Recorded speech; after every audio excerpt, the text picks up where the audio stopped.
안녕하세요. 자유교회 이진우 목사가 보내드리는 아침 묵상입니다. 오늘도 예수 그리스도의 향기를 내는 복된 하루가 되시길 바랍니다. 8월 21일 금요일 아침 묵상입니다. 오늘은 이해되지 않아도 물을 수 있습니다 라는 제목으로 요한복음 3장 9절의 말씀 묵상합니다. 니고데모가 대답하여 이르되 어찌 그러한 일이 있을 수 있나이까. 새로운 하루를 허락하신 하나님의 은혜에 감사합니다. 오늘도 인생과 신앙의 답을 다 알지 못해도 주님의 인도하심을 따라 살아가는 복된 하루가 되기를 바랍니다. 어제 묵상에서 우리는 성령의 역사를 바람에 비유하신 예수님의 말씀을 살펴보았습니다.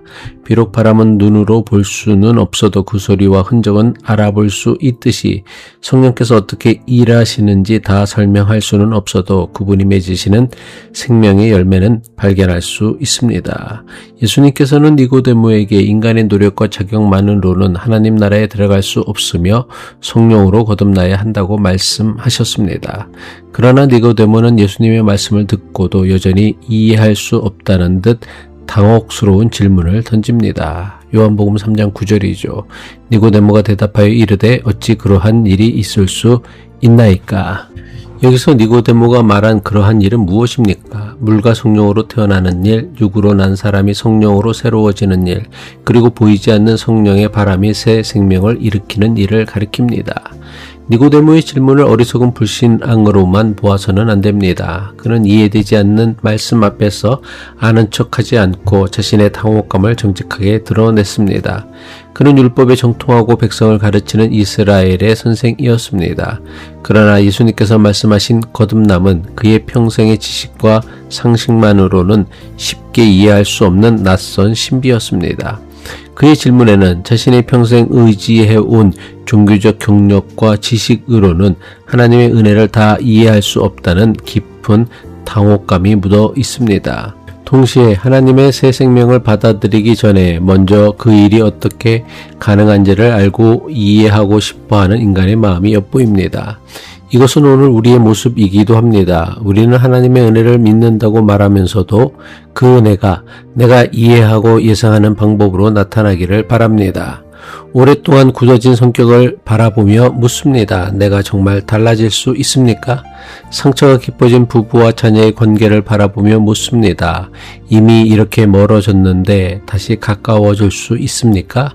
어떻게 이런 일이 가능합니까? 라는 니고데모의 질문은 믿음으로 들어가는 문이 될 수도 있고 하나님을 거절하는 벽이 될 수도 있습니다.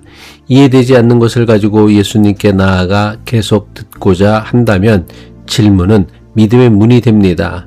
그러나 내가 모든 것을 이해하기 전에는 믿을 수 없다고 고집한다면 질문은 마음을 가두는 벽이 됩니다. 믿음은 이성이나 지식을 포기하는 일이 아닙니다. 하나님께서 주신 이성과 지식은 소중하며 교회는 질문을 억누르지 말고 함께 생각하고 분별해야 합니다.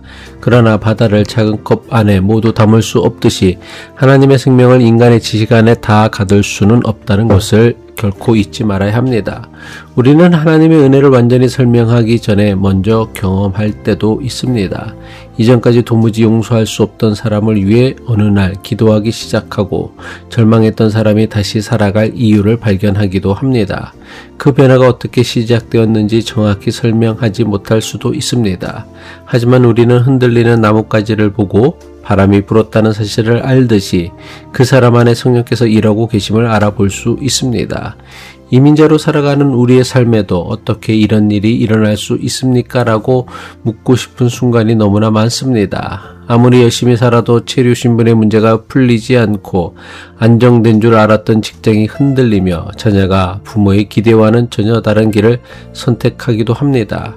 그때 우리는 모든 일이 왜 일어났으며 언제 해결될지를 하나님께 묻고 또 묻게 됩니다. 일의 결과와 방향을 다 알아야만 비로소 안심할 수 있다고 생각하기 때문입니다. 그러나 하나님을 신뢰한다는 것은 모든 질문에 즉시 답을 얻는다는 뜻이 아닙니다. 답이 보이지 아니하는 순간에도 질문을 품고 하나님 곁에 머무는 것입니다. 그렇다고 하나님의 일은 신비합니다라는 말로 사람의 고통이나 사회의 불의를 덮어서는 안 됩니다.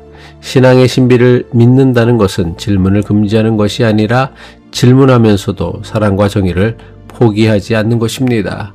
교회는 질문을 믿음 없음으로 정죄하는 곳이 되어서는 안 됩니다.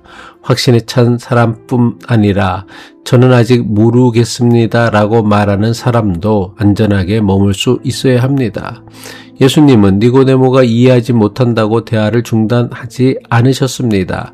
이어지는 말씀에서 그의 한계를 지적하시면서도 질문을 외면하지 않으시고 그를 더 깊은 진리의 세계로 이끌어 가셨습니다. 다만 질문에는 들을 준비가 필요합니다. 내가 원하는 대답만 기다린다면 아무리 질문해도 하나님의 말씀을 들을 수 없습니다. 따라서 어떻게 이런 일이 가능합니까? 라는 질문에서만 멈추지 말고 주님은 지금 어디에서 새 일을 시작하고 계십니까? 라는 질문을 하나 더 해보시길 바랍니다. 답을 모두 알지 못해도 우리보다 먼저 일하시는 은혜를 신뢰하며 질문을 품은 채 성령의 생명을 향하여 한 걸음 나아가는 복된 하루가 되기를 바랍니다. 기도하겠습니다. 우리의 질문을 외면하지 않으시는 하나님 아버지, 이해되지 않는 일들 앞에서 쉽게 절망하거나 마음의 문을 닫지 않게 하옵소서. 우리의 작은 지식 안에 주님의 은혜를 가두지 않게 하시고 답을 알지 못하는 순간에도 주님 곁에 머물게 하옵소서. 오래되어 달라질 수 없다고 포기한 삶과 관계 속에서도 새 일을 시작하시는 성령을 신뢰하며 질문하면서도 사랑과 소망을 놓지 않게 하옵소서. 예수 그리스도의 이름으로 기도합니다.